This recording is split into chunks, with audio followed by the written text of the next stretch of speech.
الحمد لله نحمده ونستعينه ونستغفره ونؤمن به ونتوكل عليه ونعوذ بالله من شرور أنفسنا ومن سيئات أعمالنا من يهده الله فلا مضل له ومن يضلله فلا هادي له وأشهد أن لا إله إلا الله وحده لا شريك له وأشهد أن سيدنا وسندنا وحبيبنا ومولانا محمد وبارك وسلم أما بعد فأعوذ بالله من الشيطان الرجيم بسم الله الرحمن الرحيم قد أفلح المؤمنون الذين هم في صلاتهم خاشعون وقال النبي صلى الله عليه وسلم بني الإسلام على 5 شهادة أن لا إله إلا الله وأن محمدا عبده ورسوله وإقام الصلاة وإيتاء الزكاة والحج وصوم رمضان أو كما قال عليه الصلاة والتسليم سبحانك لا علم لنا إلا ما علمتنا إنك أنت العليم الحكيم رب اشرح لي صدري ويسر لي أمري واحلل عقدة من لساني يفقه قولي رب زدني علما رب زدني علما رب زدني علما اللهم صل على محمد في أول كلامنا اللهم صل على محمد في أوسط كلامنا اللهم صل على محمد في آخر كلامنا معزز سامعین کرام بزرگوں اور دوستوں اللہ تبارک و تعالیٰ کی ہم پر بہت ساری نعمتیں ہیں بہت سارے انعامات ہیں احسانات ہیں اکرامات ہیں ان ساری نعمتوں میں سارے اکراموں میں بہت بڑی عظیم جو نعمت ہے اللہ پاک نے جو ہمیں عطا فرمائی ہے وہ ہے ایمان اور اسلام کی نعمت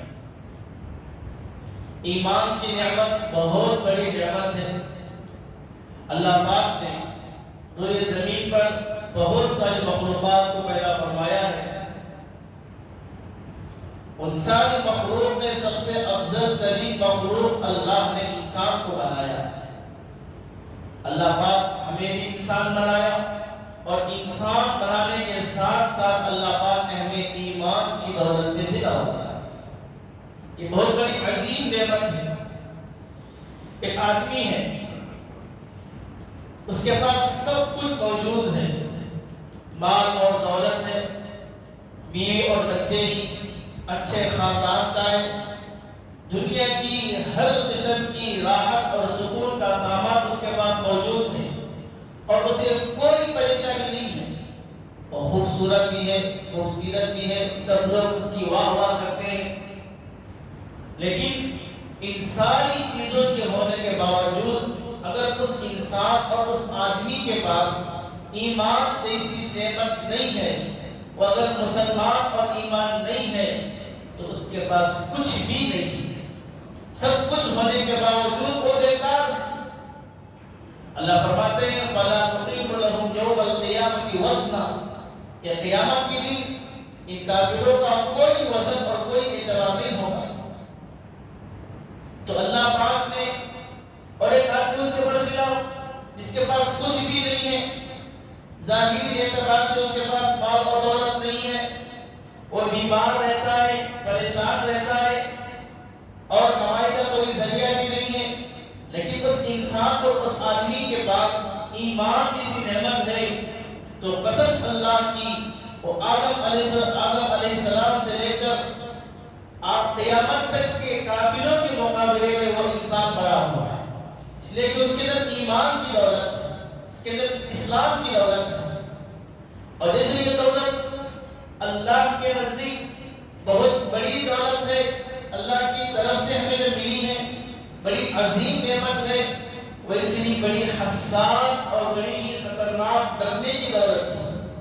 یعنی ہمیں اس دولت کو ویسے ہی ایمان کی حفاظت بھی کرنی ہے۔ حدیث میں آتا ہے کہ بادروا بالاعمال فتنا كقطع الليل المظلم، کہ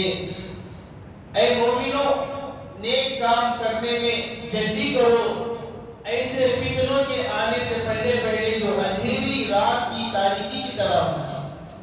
یعنی قیامت کے زمانے میں، قیامت کے قریب ایک زمانہ ایسا آئے گا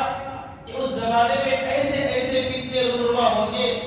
آگے فرماتے ہیں نبی اکرم صلی اللہ علیہ وسلم یصبح الرجل مؤمنا ویمسی کافرا، کہ مومن صبح کرتا ہے ایمان کی حالت میں اور رات کرتا ہے کافر کی حالت میں، یعنی رات ہوتے ہوتے وہ اپنے ایمان سے ہاتھ دھو بیٹھتا ہے۔ ویمسی مؤمنا ویصبح کافرا، رات میں مسلمان ہوتا ہے اور صبح ہوتے ہوتے وہ کافر ہو جاتا ہے۔ یبیع دینہ بعرض من الدنیا، جو معمولی سی دنیا کے خاطر اپنے دین کو بیچ دیتا ہے۔ تو یہ ایمان کی دولت بہت ہی بڑی دولت ہے، اور حدیث میں نبی اکرم صلی اللہ علیہ وسلم نے فرمایا کہ اس ایمان کی دولت کو ہمیں حفاظت کرنا ہے اور اسے بچا کر رکھنا ہے۔ اور انبیاء علیہ السلام سے ہمیں قرآن کریم کے اندر یہ چیزیں ملتی بھی ہیں کہ انبیاء علیہ السلام بھی اس ایمان کی فکریں کرتے تھے۔ چنانچہ ابراہیم علیہ السلام کے بارے میں آتا ہے، قرآن کریم میں آیت ہے، وہ فرماتے ہیں کہ ابراہیم کا مقولہ، وہ دعا فرماتے ہیں کہ وَجْنُبْنِي وَبَنِيَّ أَن نَعْبُدَ الْأَصْنَامَ، کہ اے اللہ آپ مجھے اور میرے بچوں کو بتوں کی عبادت سے محفوظ فرمائیں۔ ابراہیم علیہ السلام کے گھروں میں بت تیار ہوتے تھے، ان کے والد محترم جو ابو، ان کے والد بت کو بنانے والے تھے، بت کو تیار کرنے والے تھے، لیکن ابراہیم علیہ السلام نے آزر جو کے والد کا نام تھا، وہ اپنی جوانی کے اندر سے ہی انہیں بتوں سے بہت دوری اختیار کرتے تھے، شرک میں مبتلا نہیں ہوئے۔ جب اللہ تبارک و تعالیٰ نے ان کو نبوت سے نوازا اور نبی بنایا تو اللہ پاک نے ابراہیم علیہ السلام سے بہت سے امتحانات لی، ان کو ہجرت کرنا پڑا، نمرود نے ان کو آگ میں ڈالا، اور سارے کے سارے امتحانات میں ابراہیم علیہ السلام کامیاب ہوئے، اور ابراہیم علیہ السلام کو خلیل اللہ کہا جاتا ہے، اللہ کے دوست کہا جاتا ہے۔ اور انہیں کو جب 80 سال کی عمر میں ان کو اولاد نصیب ہوئی تو ان اپنی اولاد کو اللہ کے لیے قربانی کرنے کا بھی ان سے امتحان لیا گیا، اس میں بھی کامیاب ہوئے، اور اپنی اولاد کو، اپنی بیوی کو اور اپنے بچے کو جا کر ہجرت کر کے کہیں چھوڑنے کا بھی حکم دیا گیا، مکے کے اندر چھوڑ کر آؤ جہاں کوئی نہیں ہے، تو اس کے لیے بھی وہ تیار ہوئے اور اس میں بھی کامیاب ہوئے۔ ایسے نبی جس نبی نے ہر قدم پر اپنے ایمان کا، اپنے اعمال کا اللہ سے امتحان میں کامیابی دی، اور اس نبی کا امتحان لیا گیا اور وہ کامیاب ہو کر دکھائے، ویسے نبی یہ دعا کر رہے ہیں کہ اے اللہ آپ مجھے اور میری اولاد کو وَجْنُبْنِي وَإِذْ قَالَ إِبْرَاهِيمُ رَبِّ اجْعَلْ هَٰذَا الْبَلَدَ آمِنًا وَاجْنُبْنِي وَبَنِيَّ أَن نَّعْبُدَ الْأَصْنَامَ، کہ مجھے اور میرے بچوں کو بتوں کی عبادت سے محفوظ فرما۔ جب ایک نبی اپنے ایمان کی فکریں کر رہے ہیں، اپنے ایمان کی حفاظت کی کوشش میں لگے ہوئے دعائیں کر رہے ہیں، تو ہمیں اور آپ کو اپنے ایمان کی حفاظت میں کتنا فکر مند ہونا ہے، کتنی کوشش کرنا ہے۔ اور ایک نبی حضرت یعقوب علیہ السلام جب ان کے موت کا وقت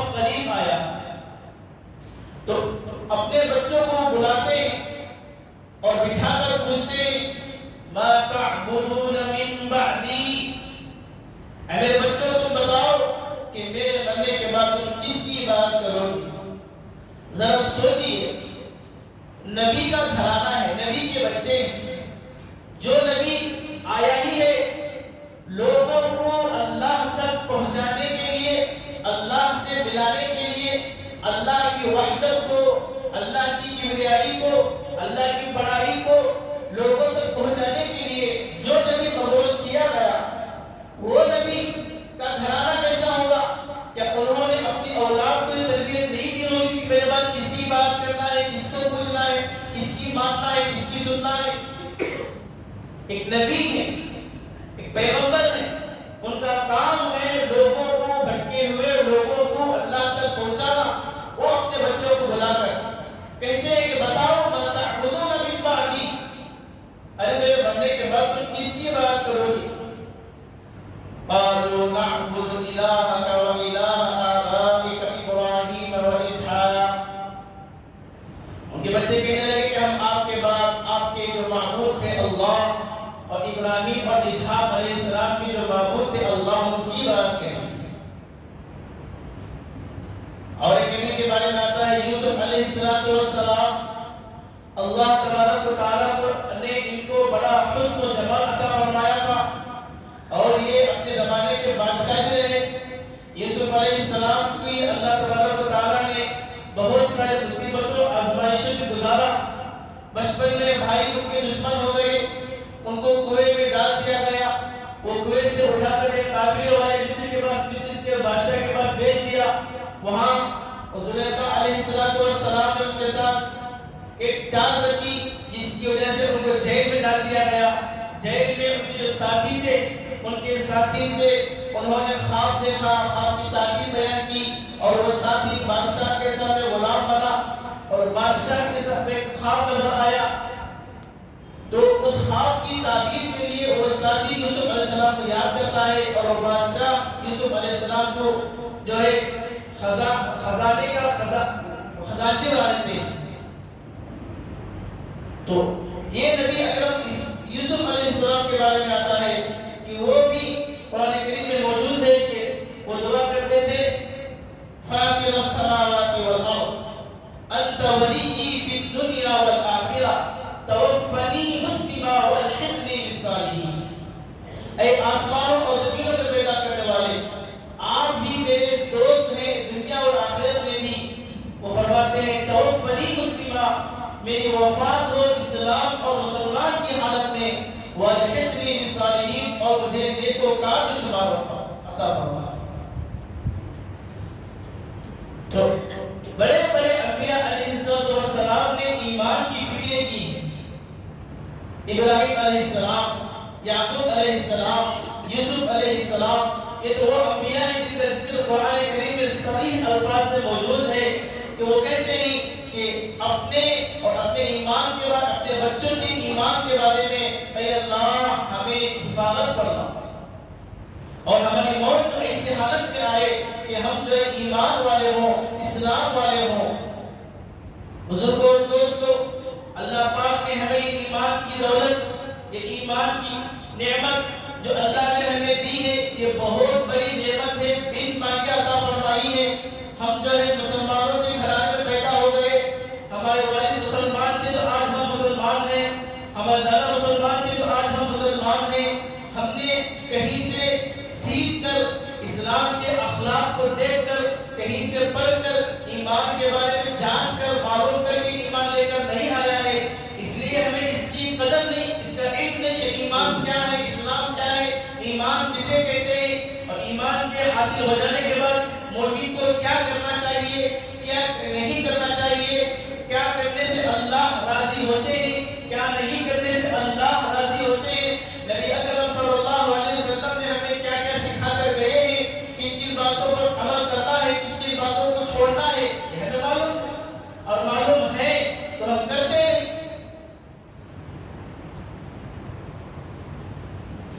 ایمان کہتے ہیں کلمہ لا الہ الا اللہ محمد رسول اللہ۔ لا کے معنی نہیں،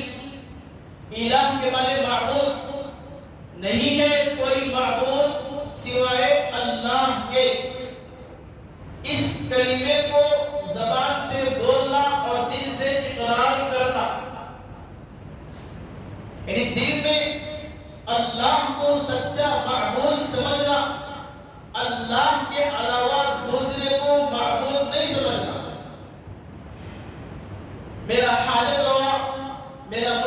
بادشاہ، مجھے دینے والا، مجھے عطا کرنے والا، بیماری کا مالک، شفا کا مالک، پیسوں کا مالک، ہر چیز کا مالک اللہ ہے۔ اس کا صرف زبان سے نہیں بولا،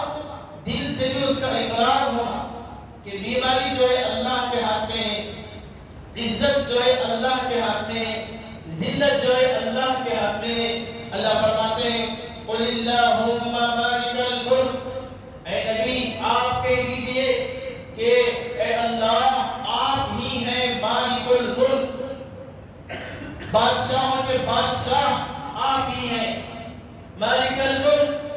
تؤتی الملک من تشاء، آپ جسے چاہتے ہیں عزت دیتے ہیں، بادشاہ دیتے ہیں۔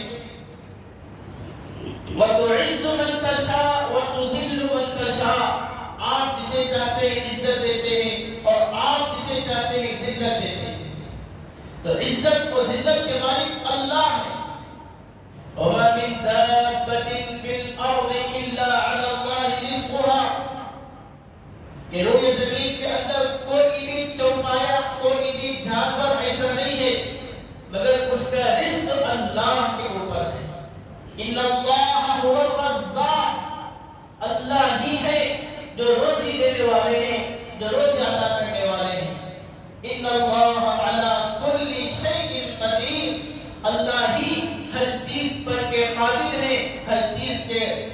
طاقت اور ہر چیز کی قدرت اللہ ہی کے قبضہ قدرت۔ تو ان ساری آیتوں میں جو چیز اللہ نے بیان کیا ہے وہ یہ ہے کہ روزی اور روٹی کے مالک اللہ ہیں، بیماری اور شفا کے مالک اللہ ہیں، اللہ کے علاوہ کسی سے کچھ نہیں ہوتا۔ اللہ سے ہونے کا یقین ہمارے دلوں میں آ جائے، یہی ہے لا الہ الا اللہ، یہی ہے ایمان کہ اللہ ہی سے ہوتا ہے، اللہ کے علاوہ کسی سے کچھ نہیں ہوتا۔ اور محمد رسول اللہ صلی اللہ علیہ وسلم، نبی پاک صلی اللہ علیہ وسلم جو دین لے کر آئے، جو شریعت لے کر آئے، جو احکامات انہوں نے ہمیں بتایا ہے، اس دین میں، اس شریعت میں، ان احکامات میں 100% کامیابی ہے۔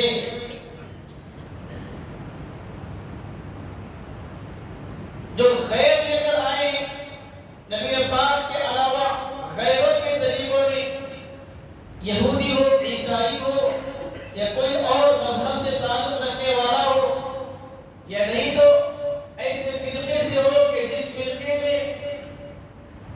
آپ علیہ السلام کے احکامات جو نہ حدیث سے ثابت ہے نہ قرآن سے ثابت ہے، ان ویسے احکامات جاری کر کے وہ شروع کر دیا ہو اپنا ایک دین، اپنا ایک مذہب۔ ایسے احکامات میں، ایسے شریعت میں 100% ناکامیابی ہے، اس کا یقین ہمارے دلوں میں آ۔ یہ تو لا الہ الا اللہ، اللہ سے ہونے کا یقین ہمارے دلوں میں آنا، غیروں سے ہونے کا یقین ہمارے دلوں سے نکل جانا، اور ایک ہے محمد رسول اللہ کہ آپ علیہ السلام کے احکامات پر چلنے میں ہی ہماری کامیابی ہے، آپ کے علاوہ غیروں کے طریقوں پر چلنے پر ہماری ناکامیابی ہے، ہم خسارے میں ہی، نقصان میں۔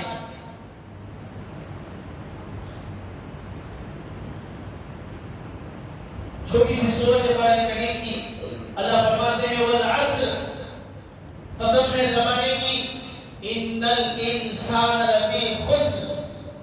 کہ سارے کے سارے انسان خسارے اور گھاٹے اور نقصان میں، الا الذین آمنوا،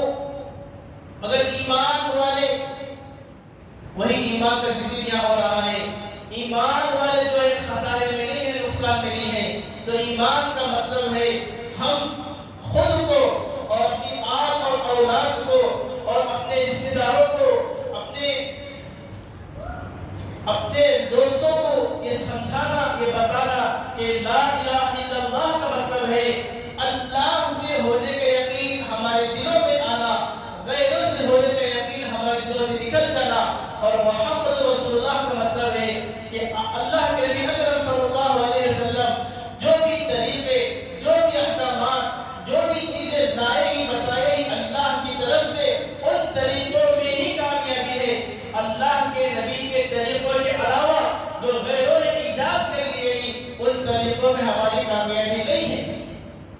ان طریقوں کو اپنے سے ہم کامیاب نہیں ہو سکتے۔ بزرگوں اور دوستوں، آج مسلمان بہت ہی پریشان ہیں، بہت ہی مظلوم ہے۔ وہ اس لیے ہے کہ مسلمان نے اپنے اللہ کو بھلا دیا ہے۔ وہ یہ سمجھتا ہے کہ ایک مسلمان کا کام ہے 5 وقت کی نماز پڑھنا، ایک مسلمان کا کام ہے سال بھر میں 1 مہینے کے روزے رکھ لینا، ایک مسلمان کا کام ہے سال بھر میں 1 زکوٰۃ ادا کرنا اپنے مالوں کے، اگر زکوٰۃ فرض ہے، اگر اس کے اوپر اللہ نے استطاعت دی ہے تو حج کرنا، اور یہ لا الہ الا اللہ محمد رسول اللہ اتنا پڑھ لینا، ہم مسلمان ہو گئے۔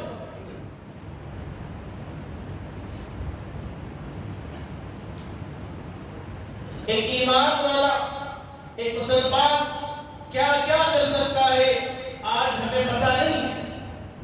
ہم سب کے سب صبح میں اٹھتے ہیں، ہر ایک کو فکر ہوتی ہے اپنے بچوں کو اسکول بھیجنے کی، اس کے بعد اپنے خود کے کام کاج کی، رات میں آتے ہیں سونے کی فکر کرتے ہیں، ہوم ورک کی فکر کرتے ہیں اور سو جاتے ہیں۔ آج میری کیا ذمہ داری ہے؟ آج میں نے اللہ کا کون سا حکم ادا کیا، کون سا حکم چھوڑا؟ آج میرے بچوں نے کس حکم کو اللہ کے ادا کیا، کس حکم کو چھوڑا؟ یہ کوئی فکر نہیں کرتا۔ کوئی اپنے بچوں کے بارے میں یہ خبر نہیں رکھتا کہ میرا بچہ آج 5 وقت کی نماز پڑھا کہ نہیں پڑھا، کیا میرے بچے نے آج قرآن کریم کی تلاوت کی کہ نہیں کی، کیا میرے بچے نے آج اللہ کے کوئی حکم کو توڑا بھی ہے، کیا اس نے آج فلاں کا دل دکھایا ہے، کیا اس نے آج فلاں برائی کی ہے۔ کیسے کیسے برائیاں آج ہمارے گھروں کے اندر موجود ہیں اور ہم سب اس میں ملوث ہیں، ہم اپنے بچے کو روک اور ٹوک بھی نہیں سکتے۔ تو بزرگان محترم، میرا آپ سے یہ کہنا ہے کہ اللہ نے ہمیں جو ایمان کی نعمت دی ہے یہ بہت بڑی اور قیمتی نعمت ہے۔ اس نعمت کو ہمیں حفاظت سے مرتے دم تک اس کی حفاظت کرنا ہے، اور اس کی حفاظت اس طور سے کرنا ہے کہ اللہ تبارک و تعالیٰ نے ہمیں جو جو احکامات ہم پر نازل کیے ان کو بجا لانا ہے، توبہ و استغفار کرنا ہے، اللہ کو راضی کرنے والے اعمال کرنا ہے، اور نبی اکرم صلی اللہ علیہ وسلم کی سنتوں کو، ایک ایک سنتوں کو جان کر سمجھ کر اسے اپنے اور اپنے گھر والوں کی زندگی میں لانے کی کوشش کرنا ہے۔ آج ہمارے لیے سب سے بڑا مسئلہ یہ ہے کہ دوسرے مذہب والے حکومت آج ہمارے مسجدوں کے، قبرستان کے، مدارس کے پیچھے لگی ہوئی ہے کہ کیسے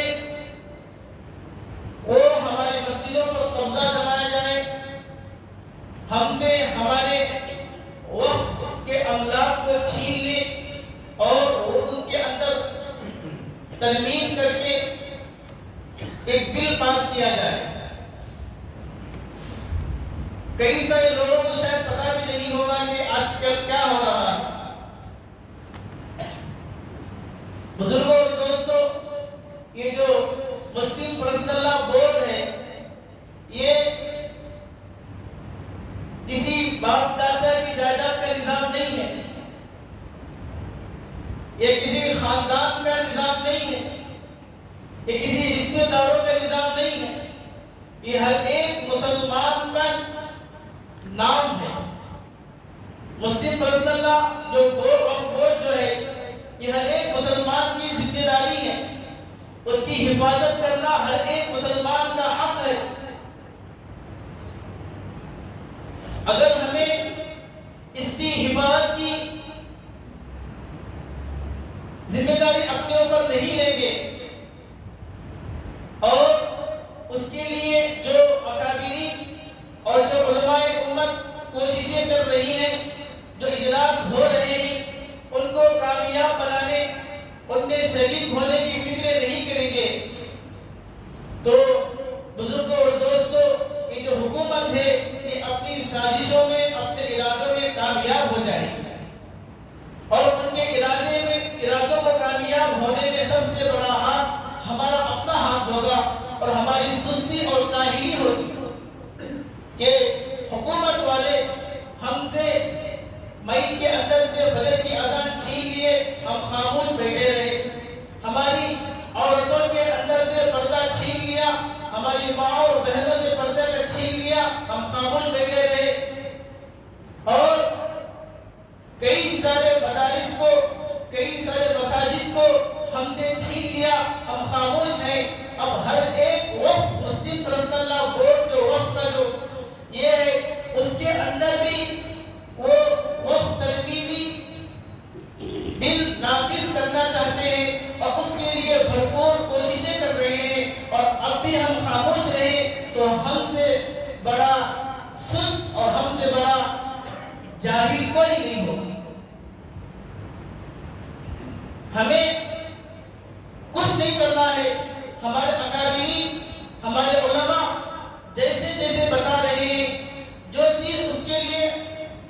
وہ ہم سے مشورہ دے رہے ہیں، ہم ان کے تابع چلنا ہے، ان کے پیچھے کرنا ہے، ان کے پیچھے چلنا ہے، اور وہ کیا ہے؟ الحمدللہ 24 نومبر 2024 یعنی اس اتوار کو نہیں، آنے والے اتوار کو آل انڈیا مسلم پرسنل لا بورڈ کا 29واں اجلاس عام ہونے جا رہا ہے۔ اس اجلاس میں ہم سبھی کو اور ہم سے متعلق جو بھی شریک ہیں، ہمارے دوست و احباب ہیں، ہمارے رشتہ دار ہیں، ہمارے پڑوس ہیں، ہمارے محلے میں موجود سارے کے سارے لوگوں کو اس اجلاس میں خصوصی اعتبار سے شریک ہونا ہے، اور اس جلسے کو کامیاب کرنے کے لیے ایک جلسہ رکھا گیا ہے ہمارے قریب کے محلے میں، الیاس نگر میں، مسجد دورانی مسجد کے قریب کے پاس، کل مغرب کی نماز کے بعد وہ جلسہ ہے۔ اس جلسے میں شہر کے مشہور اور معروف علماء کرام تشریف لا رہے ہیں، مولانا مقصود عمران صاحب رشادی، مفتی افتخار احمد صاحب قاسمی، بڑے سے بڑے اکابرین آئیں گے، اور مسلم پرسنل لا بورڈ کیا ہے، تحفظ اوقاف کیا ہے، تحفظ شریعت کیا ہے، اور اس کی حفاظت ہمارے لیے کیوں ضروری ہے، ان چیزوں کے بارے میں کل مغرب کی نماز کے بعد خطابات ہوں گے، بیانات ہوں گے۔ ہمارا ایمانی، اخلاقی، اسلامی فریضہ ہے کہ ضرور خود بھی اس میں شریک ہو، اور اپنے ساتھ اپنے بچوں کو، اپنے رشتہ داروں کو، اپنے پڑوس کو اس جلسے میں شریک کریں۔ اللہ کے واسطے ان جلسوں کو اور ہمارے ان اکابرین کی محنتوں کو ضائع نہ کریں، بیکار نہ کریں۔ آج اکابرین رو رہے ہیں ہماری اور ہمارے نسلوں کی ایمان کی حفاظت کے خاطر۔ یہ مسلم پرسنل لا بورڈ یہ صرف دکھاوے کے لیے نہیں ہے، یہ بہت سارے کام ہمارے دینی اور سماجی کام کر رہی ہیں، جگہ جگہ جہاں بھی مسلمانوں کو ضرورت پڑتی ہے وہاں پہنچتے ہی، اور وہاں ان کی ضرورتوں کو پورا کرتے ہی۔ اس کے ذریعے سے ہمارے مساجد کی، ہمارے مدارس کی، ہمارے خانقاہوں کی، ہمارے قبرستانوں کی، عیدگاہوں کی حفاظت ہوتی ہے۔ اگر آپ اپنے ایمان کی، اپنے بچوں کی ایمان کی حفاظت چاہتے ہیں تو اللہ کے لیے یہ جو بل نافذ ہو رہا ہے، اس بل کے خلاف اٹھیں اور جائیں اور سوئے مت رہیں۔ میں خاص طور پر اپنے نوجوان مسلمان بھائیوں سے کہنا چاہتا ہوں کہ اپنی جوانی کو جتنا تم موبائلوں کے اندر، کھیل کودوں کے اندر خرچ کر رہے ہو، اللہ کے لیے اے نوجوانوں جاگو، اور جاگ کر جہاں جہاں ایسی دینی مجلسیں ہو رہی ہیں، جن مجلسوں کے اندر آپ کے ایمان کی حفاظت کے خاطر باتیں ہوتی ہیں،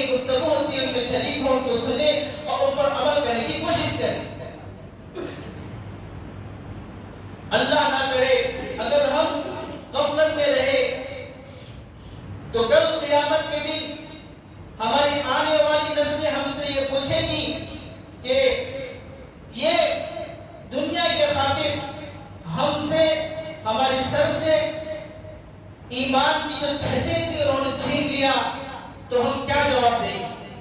اگر یہ بل پاس ہو گئی اور یہ ہماری مسجدیں، ہمارے قبرستان، ہمارے عیدگاہیں حکومت کی ماتحت میں ان کے انڈر میں چلے گئے تو بزرگوں اور دوستوں ایک ایک چیز کے لیے ہم ترستے رہ جائیں گے، ہم کچھ نہیں کر پائیں گے۔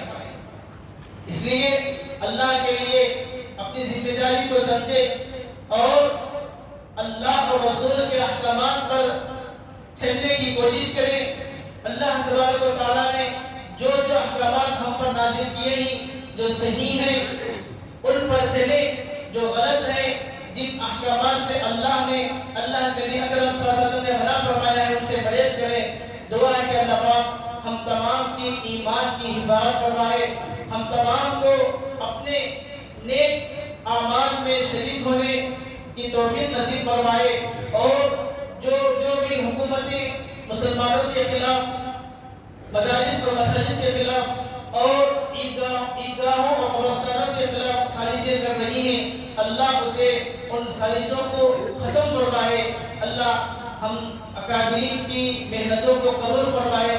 اللہ پاک ہم سب کو ایمان کی حفاظت کی توفیق نصیب فرمائے۔ وآخر دعوانا الحمدللہ رب العالمین۔